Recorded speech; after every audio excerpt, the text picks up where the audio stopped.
Welcome back to another episode of thought behind things. आज हमारे साथ मौजूद हैं एक बहुत ही खास मेहमान जिनको मैं बड़े अरसे से बुलाना चाह रहा था। दरमियान में दो एक दफ़ा सेटअप भी हुआ, but unfortunately for one reason or the other it got delayed, but finally we have him here. Particularly Pakistan में बहुत सारे लोग तो डेफिनेटली जानते हैं, इस्लामाबाद में तो डेफिनेटली एक he is a brand name, particularly in the startup industry, particularly in the small and medium business enterprise industry. Everybody knows that name as well. Corporate sector के अंदर भी इनका एक बड़ा एक्सपीरियंस रहा है। Parvez Abbasi, who is I believe what's the title, so director NIC? Superman at the NIC. Superman at the NIC. Sir, thank you so much for being part of the show. Thank you very much, Muzammil. It's great to be here. I know we had a few ups and downs, but I'm glad we finally managed to make it happen. Zabardast. Parvez, sorry, I'm going to start the conversation with just sort of trying to understand कि where were you born and early life आपकी कहाँ पे थी? Yeah, so normally I say I was born in a hospital, but that's not true. I was born in a small village in Murray, a place called Nirgoli. Basi. Yeah. We're all from the same place. This is a place near Gadial camp, and at the age of about one and a half, I relocated with my family to London. Acha, why did that happen? I mean, straight from the village to London? Yeah. Islamabad mein to start? No. Islamabad wasn't really any part of the equation. So you can well imagine we went straight from the village into central London. Why? How? So my father was already working there. He was an economic migrant. So obviously you can well imagine this is the late 50s that he went to, and I was born in the mid 60s. Right. So basically he felt that his family would be able to get a better life, hopefully a better education, and he was absolutely right. So that's basically why we relocated. Late 60s. So I mean, Islamabad to ho nahi essentially. Exactly. वो तो the closest you have is maybe Peshawar and then Lahore. In terms of a big city. Yeah. The only city at the time I think was more like Peshawar Mode. Peshawar, right. And so London, how long were you there for? So basically I was there from mid 1960s to the early 1990s. So all of my primary, secondary education was all done there, and my first job was actually in the UK as well. And what was that job? I used to work, I graduated as a telecom engineer, and I worked for British Telecom. And so कौन सी university से किया था आपने? University of North London. अच्छा. British Telecom, you're the second person I'm speaking to this week who's worked there, and I just found out about that only recently. I think that's the biggest telecom provider in the UK. Is that correct? Possibly even in Europe. Yeah, so British Telecom originally was a government-owned. उनका PTCL था वो? Exactly. Right. In fact, it was more like the TNT for some people. Right. Pakistan Telecommunications was government-owned, and they've obviously been deregulated, but they had a monopoly. And even today, they are one of the largest providers of fixed wireless, mobile, broadband, etc. और ये basically आपका from telegram to telephone to वो वाला scene था? Correct. So basically we moved from what was known as the old electromechanical exchanges. This is something which now are housed in museums. Right. ये वो वाला है. Yeah, exactly. So that's how I started, and then we moved on to more of a digital age, telecommunications. It was an amazing experience going through transformation. So there was some good, some bad, and lots of learning opportunities there as well. And what was the job like उस time पे? So it was really interesting for me personally. It was my first job, and what happened was the people that I was working with, they had been in the job for at least 20-30 years. So the people who I'm now, let's say in my early 20s, and these guys are in their late 40s. Achha. So I really had a big disconnect with them. They were talking about their mortgages, their wives, their kids, and so on and so forth. I didn't have any of those subjects to talk about. The other thing is that, I didn't want to work overtime, and they loved overtime. So on the weekends, they would get double pay, and we would have a rota system. So you'd kind of like 1 week me and 1 week somebody else. I didn't want to work on the weekends. I wanted to have free time with my friends. Right. And all of a sudden I realized that I could trade that as a commodity because these guys love to work on the weekends. So in return for me allowing them to work on the weekends in my place, they were allowing me to do other things that I wanted to do there. Interesting. So you had a very investment mindset even at that age. Actually, my first investment was even earlier than that. Achha. So I ran the tuck shop, the school tuck shop. Right. I was around 13 years at the time. So you have to remember, this is like, the 70s, it's London. We belong to a minority, socially, economically challenged family. And really we had to make ends meet. Right. So one of the ways to do that was to ensure that we kind of had jobs or we did our own thing to make money, because it wasn't so much living at home. Food was there. There was no rent or anything like that. That was great. But then on the weekends, you wanted to have fun. You wanted to go out with your friends. You want to go watch a movie and so on and so forth. Bare minimum covered, and anything extra, you essentially have to work for it. Yeah. So my dad was very strict on, I'll feed you, I'll educate you, the rest is up to you. Right. What was childhood like, वैसे, growing up in the 70s? I feel like probably this is the only time I'm speaking to someone who's, बाहर के तो बड़े सारे लोग हैं इनसे बात हुई है, but not in the 60s and 70s. That must have been a different England altogether. Oh, absolutely. Just to give you an example, people there, we didn't even have halal food, so to speak. Achha. So, my parents would have to either bring chicken home or they would have to go on very far to get chicken, poultry, etc. Similarly, when we had to pray Eid, we literally prayed either in the park or on the streets. Because there were no mosques, right? And even the mosques were really far and few. So अब तो London जाते हैं तो पूरी streets हैं जो कि उर्दू वाली, और ये eventually slow and steadily migrants. Correct. If you look at any country, and this is obviously like 50 years almost now, right? Progression has happened. Islamabad is not what it used to be 30 years ago. Right. So London obviously has changed a lot. And now, not only you have a lot of mosques, but halal food is prevalent everywhere. Yeah. And there's a very large community. We have over 1.5 million Pakistanis living in the UK alone. Yeah. So obviously, we've built our community. We are now in our 4th generation there. Right. So there's been a lot of progress since those early days. उस time पे इतने पाकिस्तानी नहीं होते थे. Not at all. Mostly white लोग थे. So the area we were living in, it was mixed racial. Right. And that actually was a good thing for me. I didn't realize at the time, but we had a large community of Afro-Americans, Africans. We had a large Jamaican community. We had a large Indian community and other European, like Greek, Italian, etc. Right. So it was really good in the sense growing up in such an environment. You didn't realize that, there was this concept of bias or feeling in any way racial discrimination. That's as a general statement. That's how we were brought up. Having said that, later on in life, of course, in the UK, there were certain instances that we had encountered not too pleasant incidences of racial discrimination. And I'm sure as we progress, hopefully we'll touch on some of those as well. Right. So you start your first job at British Telecom, and how long did you work there for? I was there for at least 2.5 years. Achha. Yeah. And what was the role? So I started off as a engineer. Mm-hmm. Basically, these electromechanical exchanges, as they were known at the time, they had moving parts in them, right? And sometimes these moving parts would get stuck. Right. So basically, my job was to, first of all, identify when the alarm goes off and go and see what was wrong and then fix it. It could either be fixing one of the modules or it could be simple as oiling because they were electromechanical. Right. So this is how it started. But then later on, we went into the equivalent of what is now known as the internet. Right. At that time, it was known as leased lines. So they wanted to connect their offices. Now imagine you have an office in Scotland and you have another office in Manchester, Birmingham, and another office in London. How do you connect these three offices? Right. And what we did was we used a concept known as leased lines at the time. And basically that allowed us to go to different exchanges. British Telecom was humongous in terms of infrastructure. So they had like exchanges and buildings and everything all over the place. And that allowed us to basically connect those offices using these dedicated lines. And these weren't like fiber optic or anything not at all, of that sort? Not at all. The copper wires? Copper wires. Achha, interesting. It was a very slow and very archaic. At that time, by the way, it was cutting edge. So yeah. It's very interesting. Right. And 2.5 saal ke baad you switched? Yeah. So basically what happened was as a student, I came to Pakistan, one of my first experiences.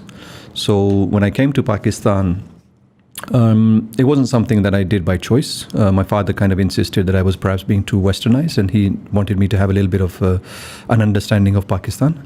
And I think the year is now 85 as a student when I came here. Landed in Karachi and I was just like, I landed on a different planet. So Pakistan was completely alien to me. Urdu was completely alien to me. And this is peak Ziaul-Haq, right? So this is a very different culture. Yeah. And also there in Karachi. And, at that time there was the MQM and there was a lot of issues regarding security, territorial parts of Karachi, etc. And then, I came to Islamabad. I went to Murray for the first time, met my family, my relatives, etc.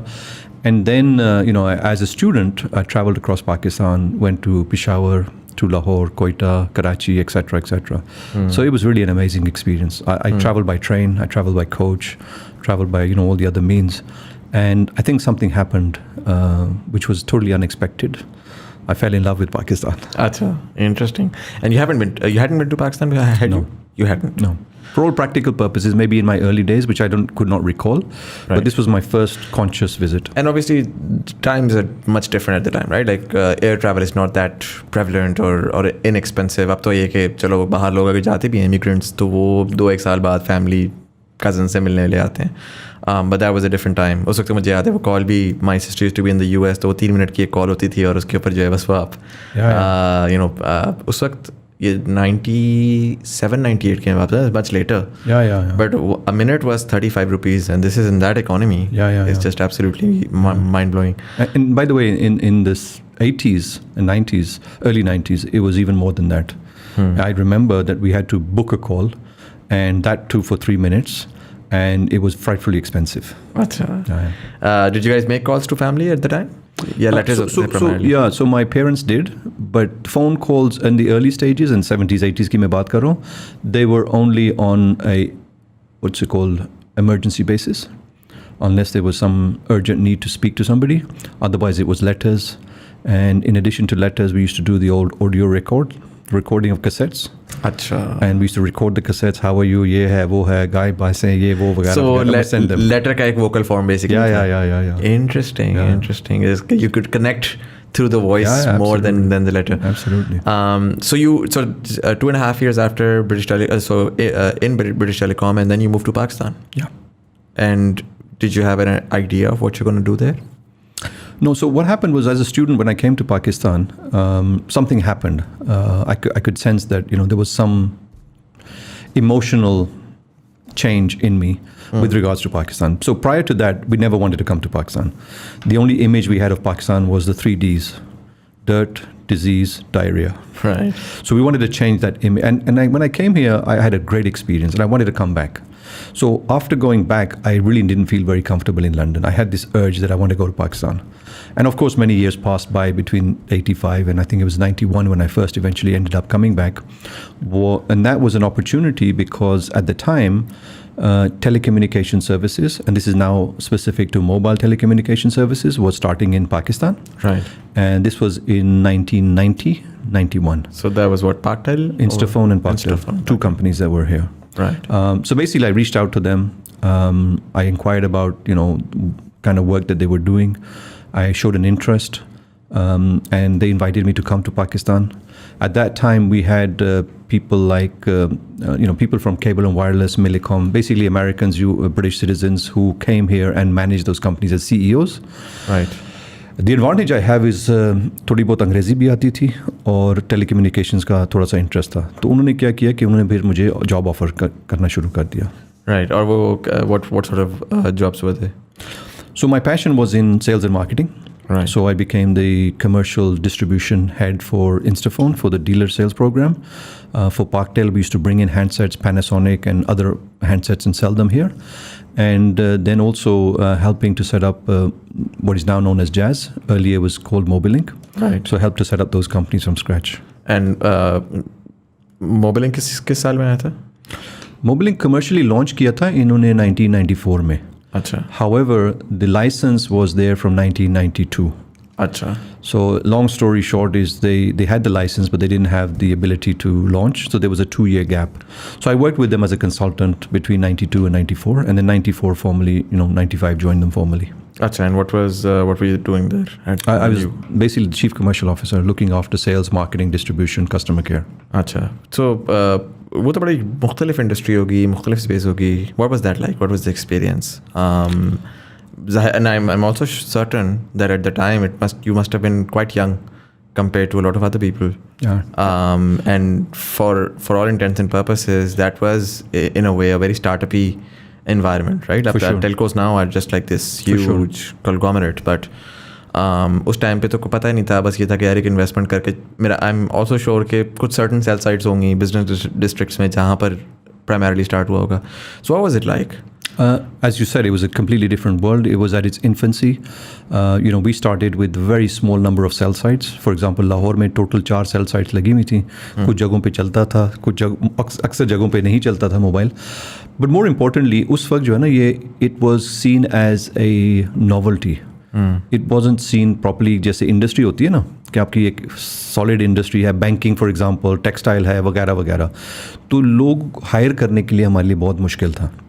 यानी कि anybody who was a professional, let's say we wanted to hire somebody from a marketing background who was a professional working in an industry like banking, वो join ही नहीं करते थे, वो इसको industry नहीं समझते थे. अच्छा. The good side is that then we had to go for younger people, more, let's say, less experienced people, and then we developed that culture within the organization. And I found it, very similar to what we're seeing today. You're absolutely right. As a startup kind of a culture, a lot of young people, a lot of fresh graduates coming in with open minds, great ideas, great energy. And, today even you can see some of that culture within the organization, even to this day. Right. You were in Mobilink for most part then after that? So, yeah, I joined, I left, actually I was fired, I think it was 2001. Acha, why? So in 2001, so prior to 2001, the majority shareholders were Motorola. It's an American company. They have different work ethics and values and priorities. In the 2000s, early 2000s, Motorola decided to get out of the business, and they sold all of their shares in all of their companies in the operations. Right. And the shares were purchased by a company called Orascom, Egyptian company, and basically they wanted to bring their own people here. And they sent a gentleman who was the CEO, Al Barry is his name. And to put it simply, me and Al didn't see eye to eye. And he, as he said, he had a seat on the board and I didn't. And he fired me. Interesting. Just one fine day, randomly? Oh, yeah. Or did you see it coming? No, not at all. Not at all. This is a company that I put blood, sweat, and tears into. Mm-hmm. And it's interesting then, and I share this story for nothing other than inspiration and motivation for those people who have also come along this journey. Mm-hmm. So one fine day, this company that I helped to build decides to, ask me to leave. And I realized that day, of course I felt, very bad, frustrated and hurt, etc. But I had a realization that day. I realized that जो गाड़ी में चला रहा था ना, जो मैं समझता था मेरी गाड़ी है, वो actually मेरी नहीं थी, उन्होंने वापस ले ली. Right. जो मैं लैपटॉप समझता था कि मेरा है, उन्होंने वापस ले लिया. हत्ता कि जो मोबाइल है वो भी उन्होंने वापस ले लिया. उस दिन मुझे एहसास हुआ है कि मेरे पास तो अपना कुछ है ही नहीं ज़िंदगी में. Personally, growing up in London and the kind of environment, I don't really have an issue. I can rough it out. But I don't think it's fair on my wife and my children at the time who were very young. Yeah, so my next one, you married and yeah. So I had 3 kids actually at the time, and I got married in London, by the way. So my wife was kind enough to come back to Pakistan with me and believe in the story.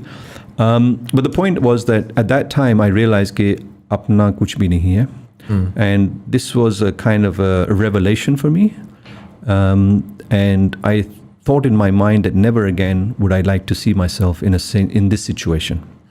And alhamdulillah, since then I've never applied for a job.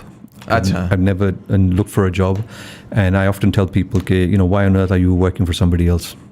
So what did you do? I mean, this is 2001, post 9/11, markets are very shifty, war on terror starting. Yeah.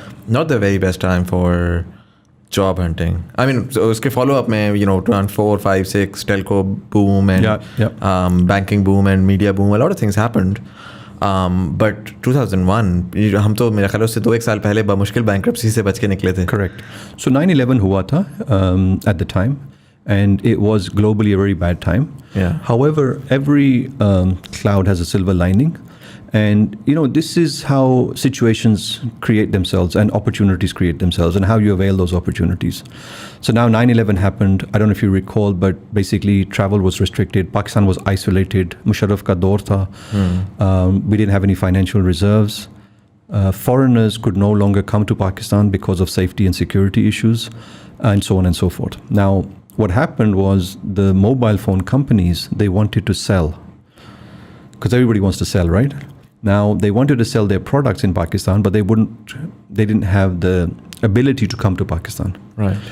So what happened was I knew the people who worked for, let's say, Nokia and Motorola and all these guys because of my Mobilink background.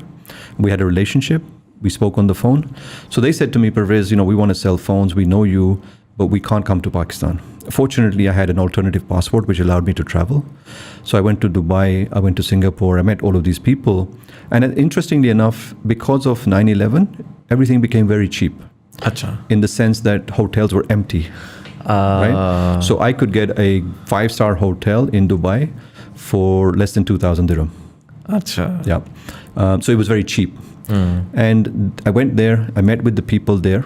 And ultimately what happened was I had the opportunity to meet those people. And as I said, they wanted to sell in Pakistan. Right. So I said to them that make me your representative, give me a letter. And so basically what happened was they gave me a letter.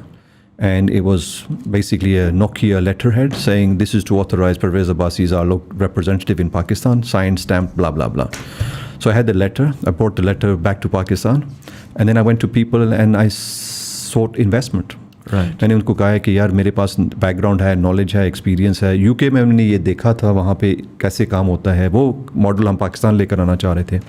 And alhamdulillah, again, we met people who had lots of money but didn't have a business. उनको business करना था. They liked this business. And वो जो नहीं होता, dots started to align themselves. So we started a company called Mobile Zone in 2001 December. Right. Late. And obviously it was a tough time, but within 3 years, we became a $1 billion revenue company. $1 billion. $1 billion. And who all were part of this company? $1 billion, by the way, $1 arab बनता है, just for the record. We got $1 billion. Yeah. It's a shitload of money. Yeah. So my partners, they were Memon, based out of Karachi. They were the financiers. And it was a great partnership. My weaknesses were their strengths, and their strengths were my weaknesses, so to speak. Right. So it was you were the operations guy, and they were the finance folks. They financed it. They also did the operations. I managed the relationships. Traveled. जो अंग्रेजी बोलनी थी वो मैंने संभाला हुआ था. बाकी काम उन्होंने संभाला हुआ था. धंधा उन्होंने संभाला हुआ था. Right. But I learned a lot from them. मुझे बहुत सीखने का मौका मिला है. अल्लाह खुश रखे उनको. It was a great experience. And not only in Pakistan, by the way, we expanded. Achha. So, one day I ended up going with one of my cousins, Bharat, to Kabul. And when I went to Kabul, I noticed that, everybody has a Nokia 3310. And this was with all of the ministers that we went to meet, all of the, senior people there, businessmen, bureaucrats. और जब उनके driver देखते थे तो उनके पास भी 3310 होता था. That was the only phone available. Right. And it dawned on me immediately that, something's got to change here. And that's exactly what happened was we went into Afghanistan. Pakistan, we had 70% market share. We went into Afghanistan. Same thing happened. We went to Bangladesh. It's an amazing story. I landed in Bangladesh at the airport. And the guy who came to pick me up from the hotel, मैंने उससे रास्ते में आधा घंटा hotel जाने में रास्ते मैंने उससे पूछा कि यहाँ पे मोबाइल मार्केट्स कहाँ हैं. Because every country has a mobile market. उसने बताया स्टेडियम में है, ये है, कुल. तो उसके पास भी 3310 था. तो मैंने उससे इजाज़त ली कि can I take look at your phone. तो मैंने उसकी पीछे से उतारा ना कवर, तो बैटरी उतारी तो इट सेड मोबाइल जोन. अच्छा. In Bangladesh, the first guy I met. Wow. And I said to him, my god, ये कहाँ से फ़ोन लिया आपने? तो कहता है, सर वो मेरा भाई कराची में होता है, तो उसने वहाँ से कराची से भेजा है. And by the way, Pakistan was way ahead of Bangladesh.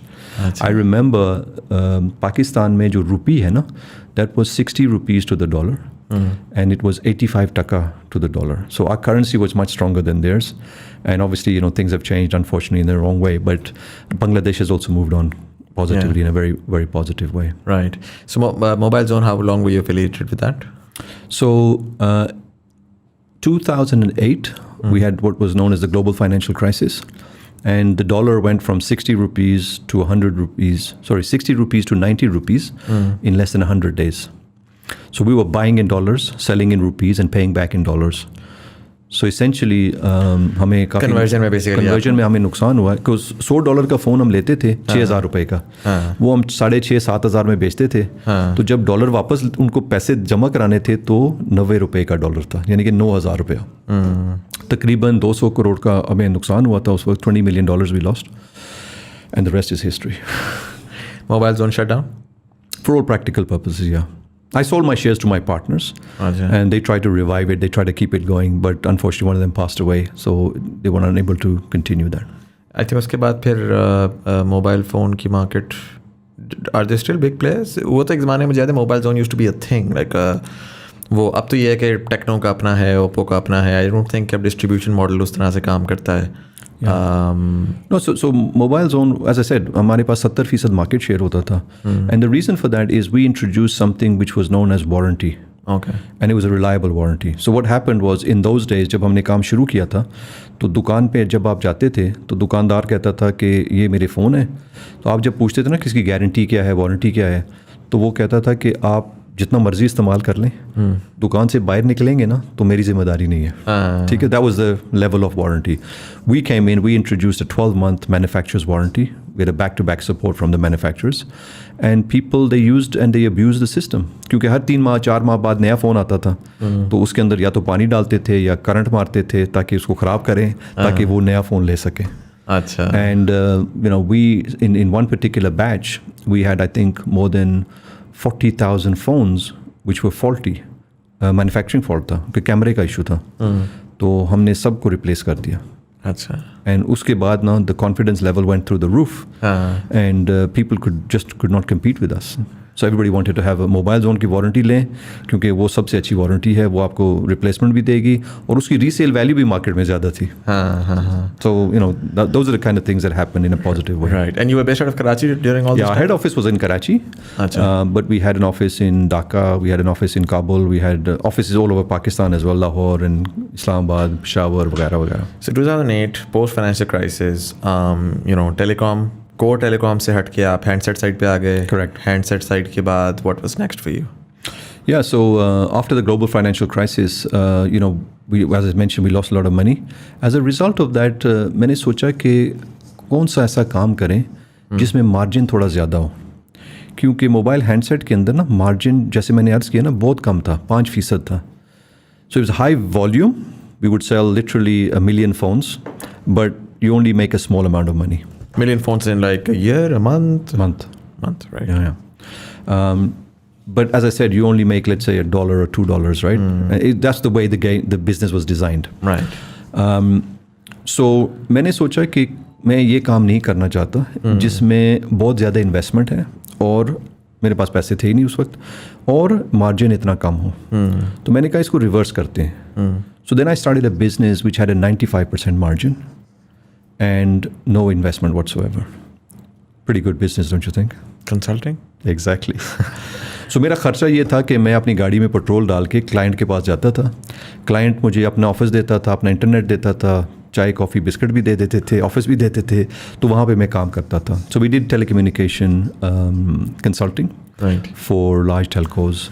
Again, commercial side के ऊपर banks, organizational transformation, digitization, human resource capacity development, mergers, acquisitions. Those are the 4 areas that we try to focus on. And some of the, if you could share some of the notable projects that you worked on. Sure. Vateen, if you remember the company, helped them to reorganize, rebuild their commercial entire team and strategy. Same. Similarly with Varid as well. So to help build their commercial team and also their strategy.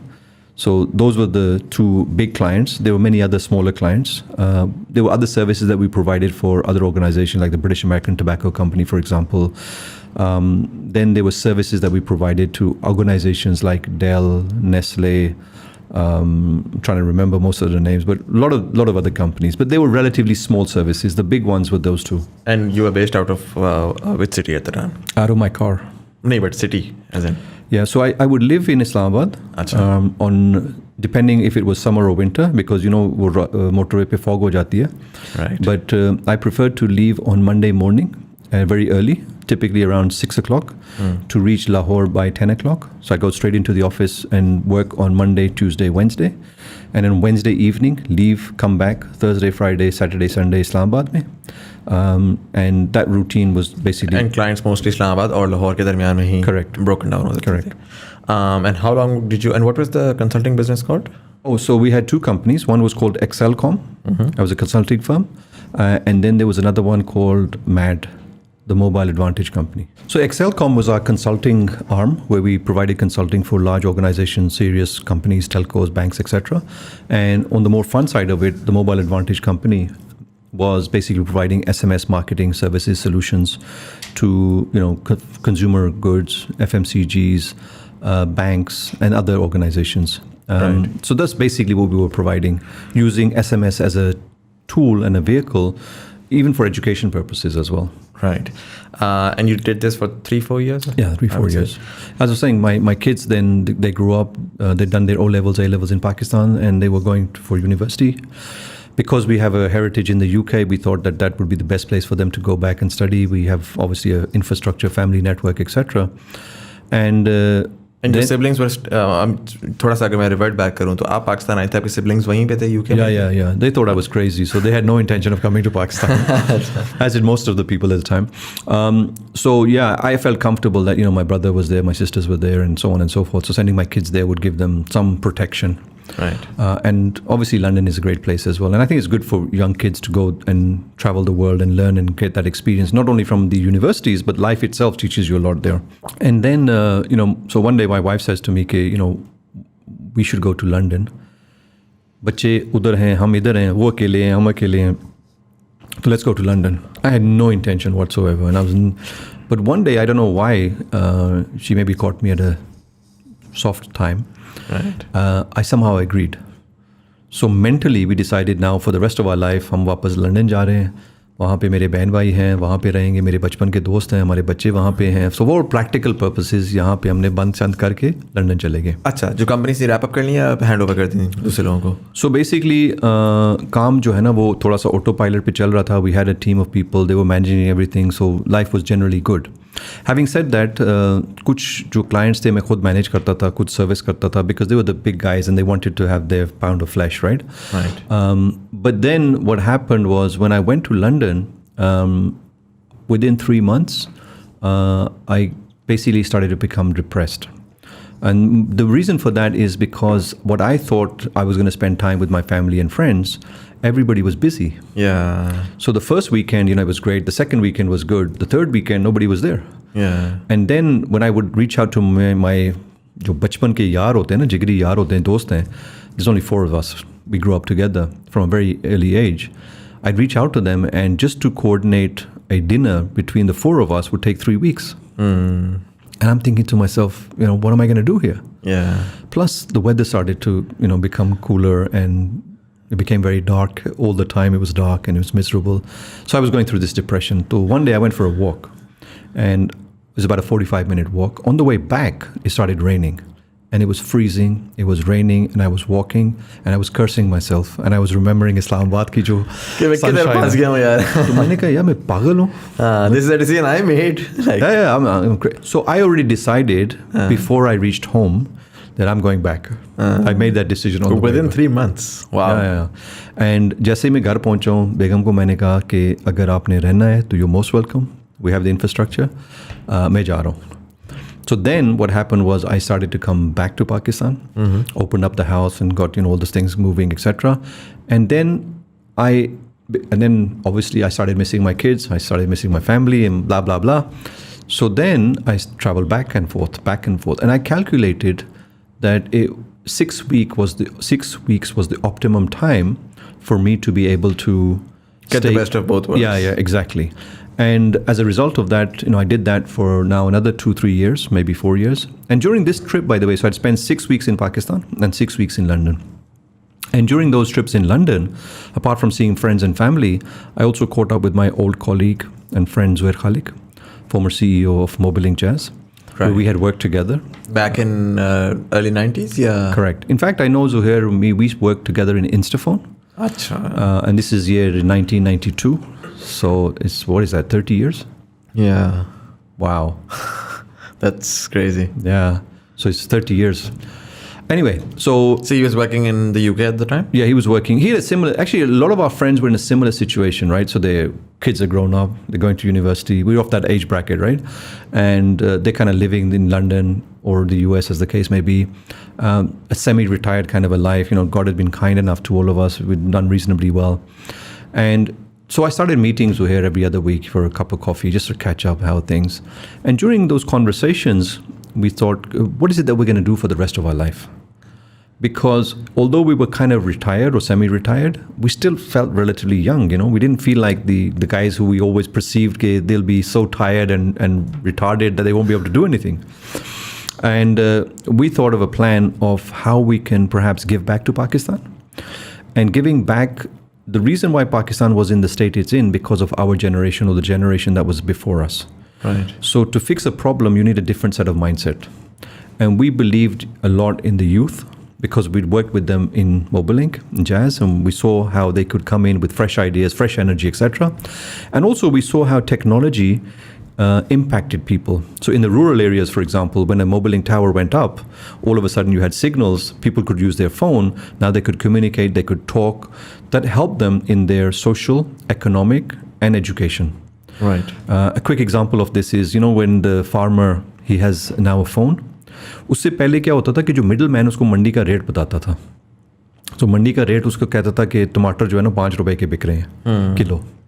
तो he didn't have any way of verifying that. तो उसको 5 रुपए के बेच देता था. But now he had an opportunity to call the mandi and say, आज क्या रेट है? तो मंडी वाला उसको कहता 10 रुपए रेट है. तो जो मिडिल मैन है, so you see how you can add value. Right. So we saw that in the youth and in technology, there was an opportunity. And if we were able to merge the two of these together, we would be able to create a better Pakistan. It was a very simple idea, very basic idea. And, obviously, as we always say, the universe conspires to help you. At the time, the government of Pakistan wanted to do something similar. And basically, we joined hands with the government and we conceived and built Pakistan's first National Incubation Center. I remember, at the time, we had no idea what incubation centers were about. In fact, many of the people who reached out to us, who we reached out to, and we said to them, we're going to set up an incubation center. उन्होंने सोचा कि poultry का काम शुरू कर रहे हैं. And even well-educated friends at Mobilink, when I went to them and shared with them the concept, the idea, वो respectfully वो कुछ कहते नहीं थे, लेकिन वो कहते थे हाँ ठीक है. परवेज साहब किस लाइन में लगे? So then, interestingly enough, we built it. Jazz is of course our partner. And then 6 months later, जब वो दोस्त मेरे थे, वो आना शुरू हुए, देखना शुरू हुए, बंदों से मिलना शुरू किया. उन्होंने कहा अच्छा यार परवेज अब समझ आ गई है. जब तू पहले आता था ना तो हमें समझ नहीं आती थी. Now we understand. Right. So the point is that, mashallah, the National Incubation Center, you've been there, right? So you know what it's like. It's an amazing experience for us to work with so many young startup founders and learn from them, their challenges, their experiences, their opportunities, and really build on that. Alhamdulillah, you're probably aware it's a globally recognized award-winning facility. And also the program itself has, in my opinion, been very successful. It's been replicated across the country. Now we have 5 and 2 more coming up. NICs. 2 और कहाँ पर आ रहे हैं? Hyderabad and Faisalabad. Very cool. And in addition to that, there's going to be specialized. But even the current जो 5 हैं, we did research on that, and more than 120,000 jobs have been created in the last 5 years. 50 billion rupees of investments and revenues have been raised by the startups. I'm not sure if you're monitoring it, but the last 2 years, we've had more investments in startups than the last 20 years, for example.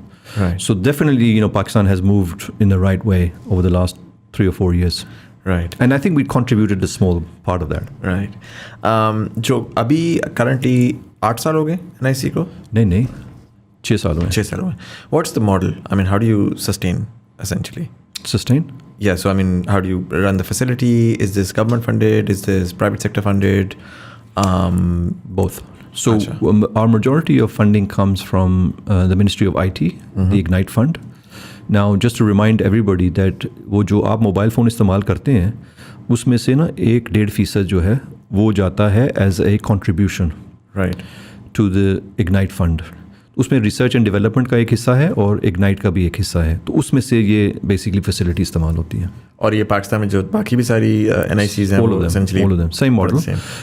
Partner different है. So we have different private partners. In Islamabad, for example, with Team Up, we have Jazz. Right. Similarly, we have other universities and other partners in other cities. And when you say partner, what support are they essentially providing? Is it financial support? Is it connectivity to the industry? या किस level पे? I understand LAMS अगर partner है, they're essentially providing the facility. Yeah. So Well, in the case of Jazz, for example, in Islamabad, of course, there's financial assistance. They're supporting us. They're also providing us support in terms of taking our startups to, for example, Barcelona for GSM World Congress, where many startups are congregated from the world. So it's an opportunity to get that exposure, to meet with investors, to share ideas. So that's been a great experience. And of course, that costs a lot of money.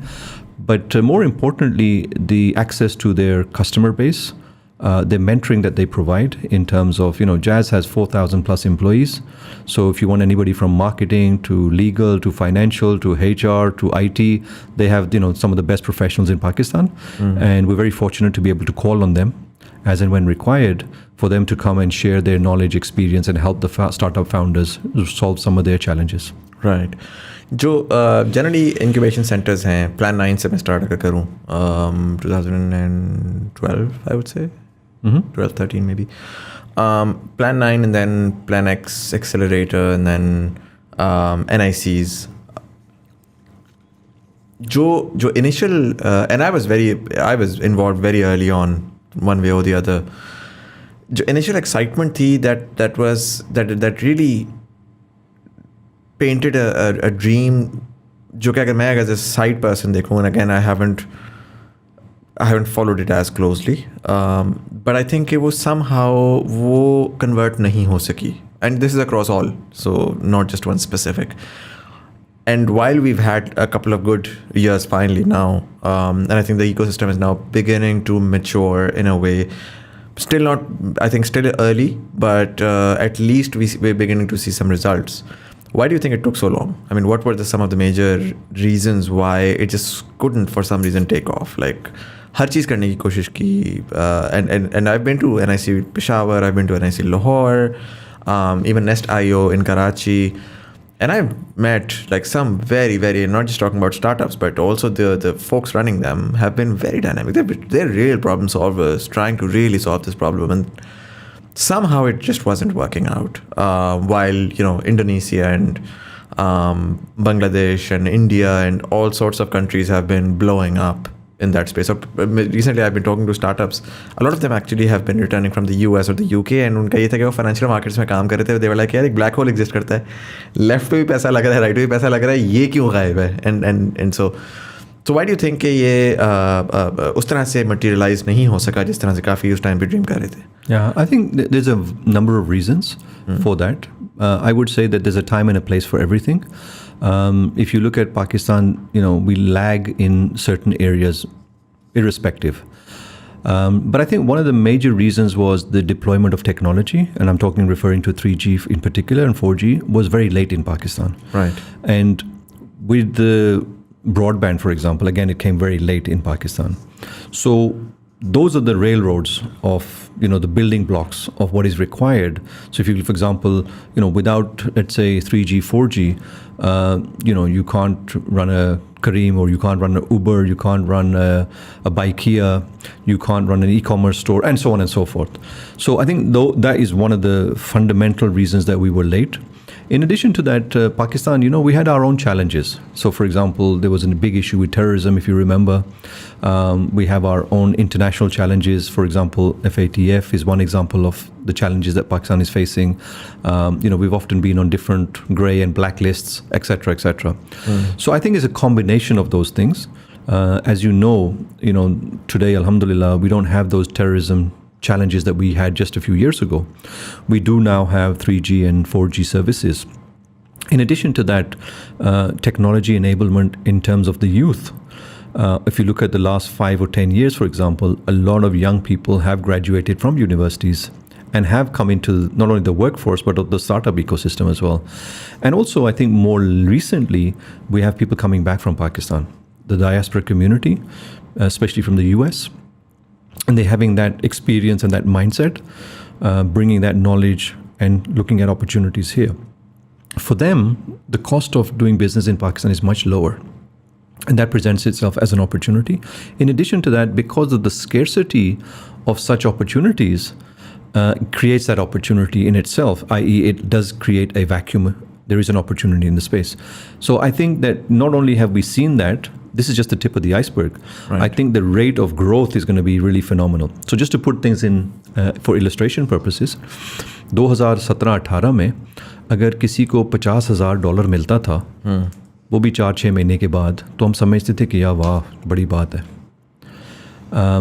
आजकल अगर आप देखें तो हर दूसरे तीसरे दिन जो है हफ्ते में 2-3 अनाउंसमेंट्स होती हैं और $multi-million की होती हैं. I would also like to say कि क्योंकि आपने नेस्ट IO की बात की है, जहां Nara is a very dear friend, as in LUMS for example, Khurram Zafar is doing some amazing work even today but also earlier at LUMS. इसी तरह अगर आप देखें डॉक्टर शाहिद कुरैशी साहब हैं IBA कराची में. So we're building on the shoulders of giants, right? So a lot of that work that is being done at the NIC, we actually went out, met with these people, learned from them. They were kind enough to support us, and basically I would like to consider it as a team effort. And today we are seeing the results of their hard work, and on top of that some of the work that we put in as well. Right. Do you think the model, would you change the model now that so I understand कि originally in an industry जहाँ पर concept ही नहीं था, तो सबसे पहला काम आप करते हैं demand creation का. And so for a lot of in a lot of ways, incubation as it happened globally versus incubation as it was happening in Pakistan had to be customized and localized. Correct. Right? Based on कि भाई अब again incubation center in Islamabad and incubation in Peshawar will be very different. Correct. Right? और वो उस target market को करेंगे और फिर वो उसके हिसाब से देखेंगे कि यार हमारे पास एंटरप्रेन्योर किस किस्म का आ रहा है और उसके हिसाब से उसकी इस वक्त वीक पॉइंट्स क्या हैं. शायद वो बहुत ही सिंप्लीफाइड होंगे और बहुत ही डम डाउन होंगे for lack of better word. Alternatively and I get that, लेकिन अगर मैं इसको इस तरह देखूँ कि अब पाकिस्तान में क्योंकि डिमांड क्रिएशन का एक बड़ा पहलू जो होता है वो in a capitalist environment it's really just about the numbers, right? And when the numbers come in तो ऑटोमेटिकली एक समंदर चल पड़ता है. और हमने देखा कि जब दस्तगीर आता है और आके $37 मिलियन की अनाउंसमेंट करता है, तो अब बहुत सारे कॉर्पोरेट के लोग बैठे हैं, वो कह रहे हैं यार मैं अपनी ज़िंदगी के साथ क्या कर रहा हूँ. पहले ये होता था कि यार स्टार्टअप की बात होती थी, कॉर्पोरेट वाला कहता था यार ये सब बच्चों की बात है, मैं टेलीनॉर जाऊँगा और टेलीनॉर की वेलोसिटी के अंदर कुछ कर लूँगा मैक्सिमम, राइट? अब वो कह रहा है कि यार वो मेरा जो दोस्त था ना वो करीम गया और $1 मिलियन कमा कर. करेक्ट. अच्छा, the way that I see incubation centres right now and the programmes that have been designed up until last year, वो ज़्यादा आपको जो फोकस अगर आएगा तो वो या तो आएगा कि यार अर्ली प्रोफेशनल्स, बिकॉज वो बड़े सिम्प्लीफाइड थे, and those were the folks who were actually even banking on an incubator space कि यार ठीक है मैंने अभी ग्रेजुएट किया है, शायद मैंने 1-2 साल कहीं नौकरी भी कर ली है, मेरे पास एक आइडिया है, मैं उसको वो करना चाहता हूँ. एंड वो इतना ऑनेस्टली इतना सिंप्लीफाइड था, they didn't have the right experience कि आप उसको जितना भी सपोर्ट कर लें उसको कोई खासा फ़ायदा नहीं हो रहा था. फॉर मोस्ट पार्ट वो होता ही था कि वो आते थे, वो अपग्रेड होते थे और वो जाके या तो किसी जॉब में लग जाते थे या कुछ ना हो जाता था. अब सिचुएशन फ़र्क है, and I know a lot of people जो कि लेट्स से कॉर्पोरेट सेक्टर से निकल रहे हैं, they coming up with real ideas. It's ideas driven by real insight, driven by real experiences. And let's say कोई Telenor या jazz का बंदा है जो कि कंपनी छोड़कर जाकर करता है, उसका ब्रांड्स का एक्सपीरियंस है, उसको ब्रांड्स का सब पता है. करेक्ट. लेकिन उसको सोर्सिंग का मसला है, उसको लीगल का मसला है, उसको 10 और चीज़ों का मसला है. And so that's the right person that can actually build you the success story. Correct. Right? Plan 9 के पास अब सक्सेस स्टोरीज NIC से निकली नहीं है. Again for good reason, industry बड़ी फ़र्क थी, बट वो एक पटारी निकली थी एक ज़माने में, और उसको समवट कहा भी, कहने की कोशिश भी की गई, लेकिन कभी वो उस तरह से स्केल ही नहीं कर पाई. उसके 10 मसाइल और आ गए. Again immaturity of leadership was very clear. I think Bookme was may be also incubated at some point, I am not sure, but so do you think the model now needs to shift where now that the demand has been created and the quality of supply is potentially higher? I'm not necessarily saying it is higher in terms of the applications, but maybe once the programming is done in a different way, that quality of can also be low. Do you think there is a requirement for an upgradation of incubation? Because Pakistan में McKinsey का ex McKinsey, ex Telenor, ex Jazz, वो तो छोड़ता है और वो छोड़ के कहता है जी मैं तो Y Combinator अप्लाई करना है, जिसमें से चलो एक आधो का घुस भी आते हैं, बाकी लोग जो है ना वो उस तरह होते हैं. छोटे बच्चे, यंग प्रोफेशनल्स या people who don't have that experience, वो जनरली आते हैं NICs में, and this is the first time that they are upgrading at least in a networking space and so on. So what do you think about that? I think definitely वक्त के साथ साथ ना learnings होती हैं और रिक्वायरमेंट्स भी बदल जाती हैं.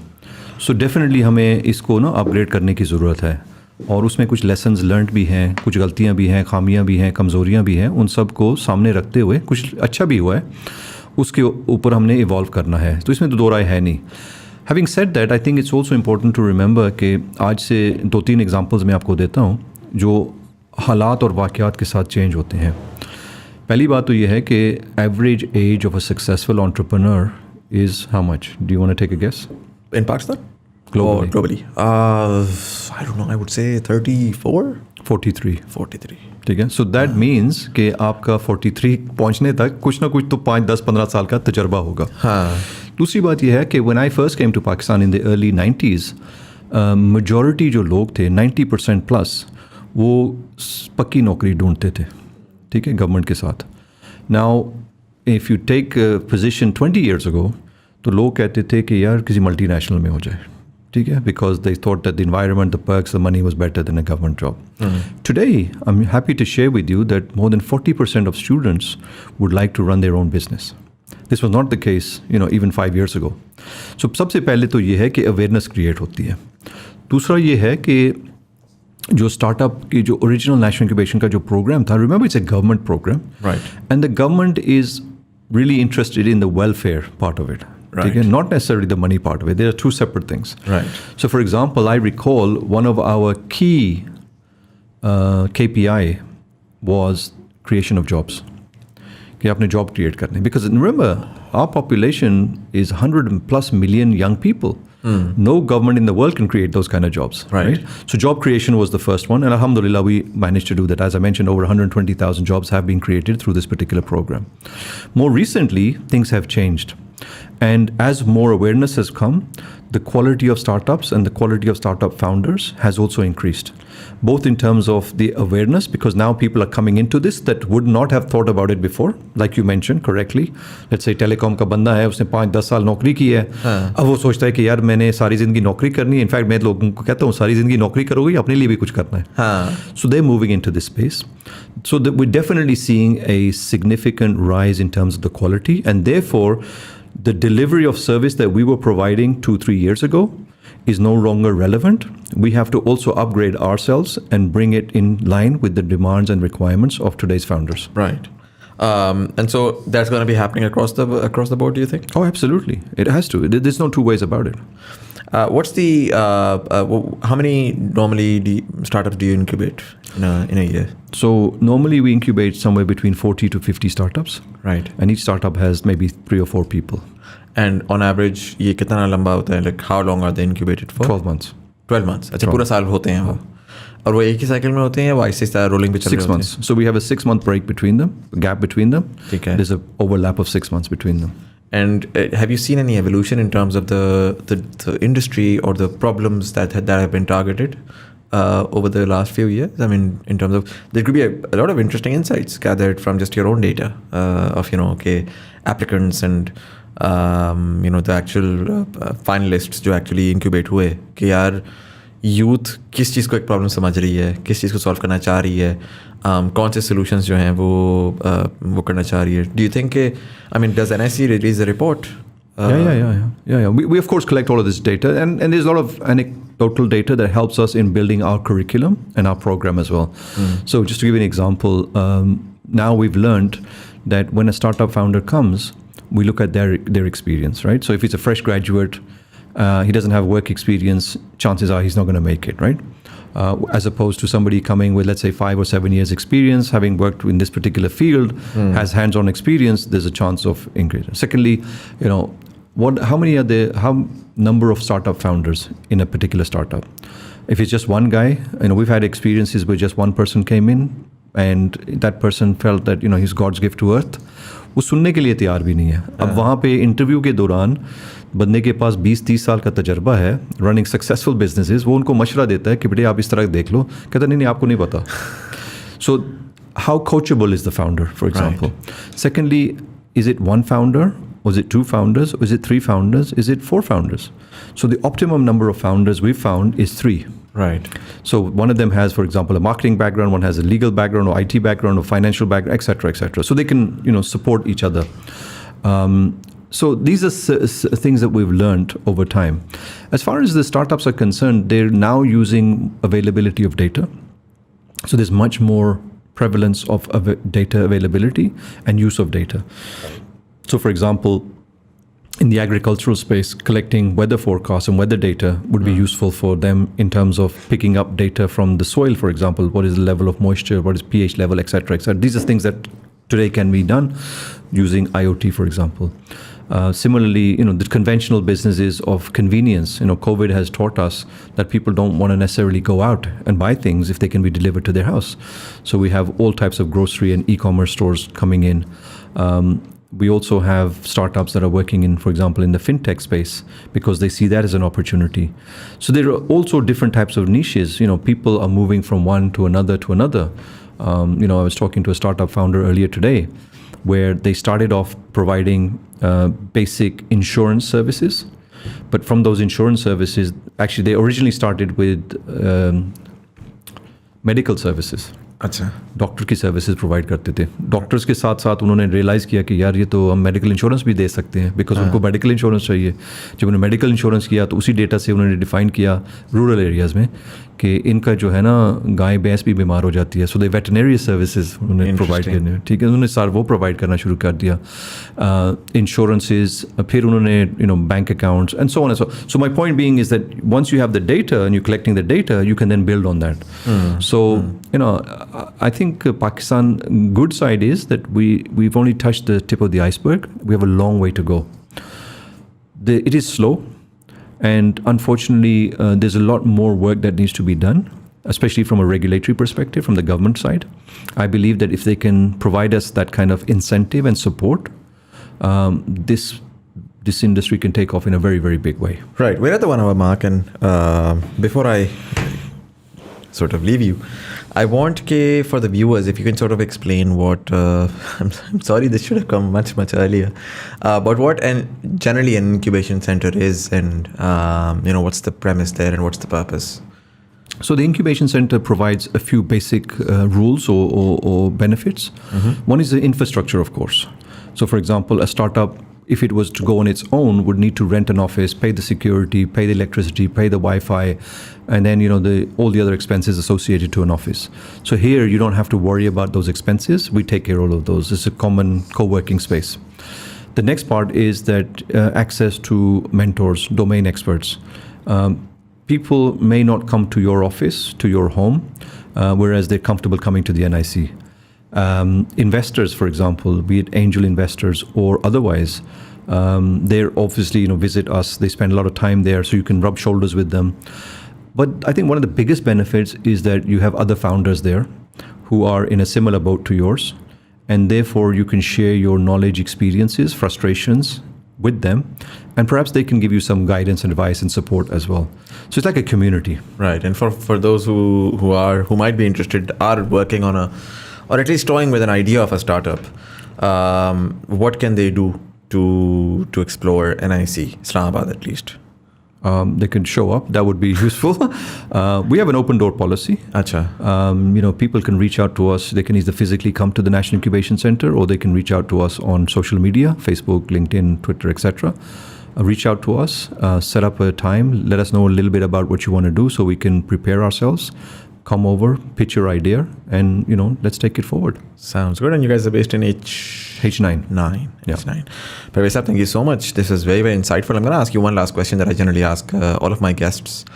I would say you were born in the 60s. So what is that? You're nearing 60 years of age? Correct. And obviously you've been in the UK for most part. You were back to Pakistan, then 3 months in the UK. Got depressed, came back to Pakistan. अगर मैं आपसे पूछूं कि आज से 28 साल बाद पाकिस्तान 2050 का 103 साल का होगा ग़ालिबन, तो उसको आप किस तरह से देखते हैं? How do you see Pakistan for 2050, knowing what you know now, seeing what you've seen, and particularly because you've been such integral part of such evolutionary industries, how do you see the evolution happening over the next 28 years? मैं समझता हूँ कि Pakistan is going to be a completely different Pakistan.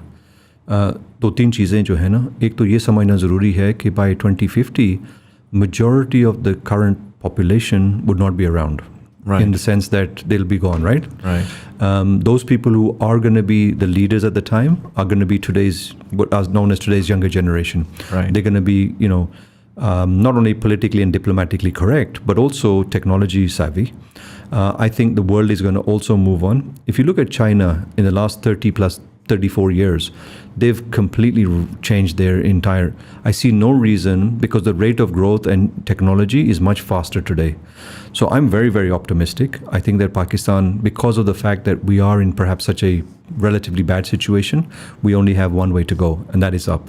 So I'm very optimistic. I think the young people, the enablement of technology, the access to the internet, access to what's happening around the world. Give you an example. When in the early even 2000s, we would not really have information on what was happening. And today, we know what's happening in real time across the world, in any industry. Right. Access to the internet, access to information, access to knowledge, it's readily available. It's on everybody's fingertips. So I'm very optimistic, and given the population size that's growing, I think Pakistan is going to emerge as a very large economic superpower, while other countries are being challenged. For example, in Europe, because of their size and because of other reasons, and because we're starting so late, I think we're going to, have a really good future ahead of us. I hope that's true, and I look forward to that future. Parvez sahab, thank you so much for coming in, sharing all that insight, and I'm excited to come back to NIC sometime soon. I think I haven't been there for at least 2 years now, so would like to see what's going on there. We'd love to have you back, and thank you very much, Muzammil. It's great to be here. Finally, I'm a big fan of the work that you're doing, so thank you so much. It's great to be here. Thank you. Thank you, and for all of you guys, thank you so much for watching. अगर आपको episode पसंद आई और मेरे दोस्तों यार ऐसा जरूर share करिएगा. यूट्यूब वाले लाइक का बटन दबाएंगे, एंगेजमेंट बढ़ेगी, तो हमारी कन्वर्सेशन पहुंचेगी. ऑडियो प्लेटफॉर्म्स वाले सब्सक्राइब का बटन दबाएंगे, आने वाली एपिसोड्स की आपको नोटिफिकेशन मिलेगी. फेसबुक वाले नीचे दी गई हुई लिंक के ऊपर क्लिक करके TBD कम्युनिटी ज्वाइन कर सकते हैं, जहाँ पर हम डिफरेंट फीडबैक भी लेते हैं, गेस्ट रिकमेंडेशन भी लेते हैं, आर्टिकल्स भी शेयर करते हैं. So you can join that as well. यहाँ पर कहीं पर इजी पैसा जैस का इशारा होगा. If you'd like to support the channel, we accept anything from 1 rupee to as much as you'd like. It's the thought that counts. But anyways, this was Sayyid Muzammil Hassan Zaidi. You were watching Thought Behind Things. Thank you so much for watching, and I'll see you in the next one.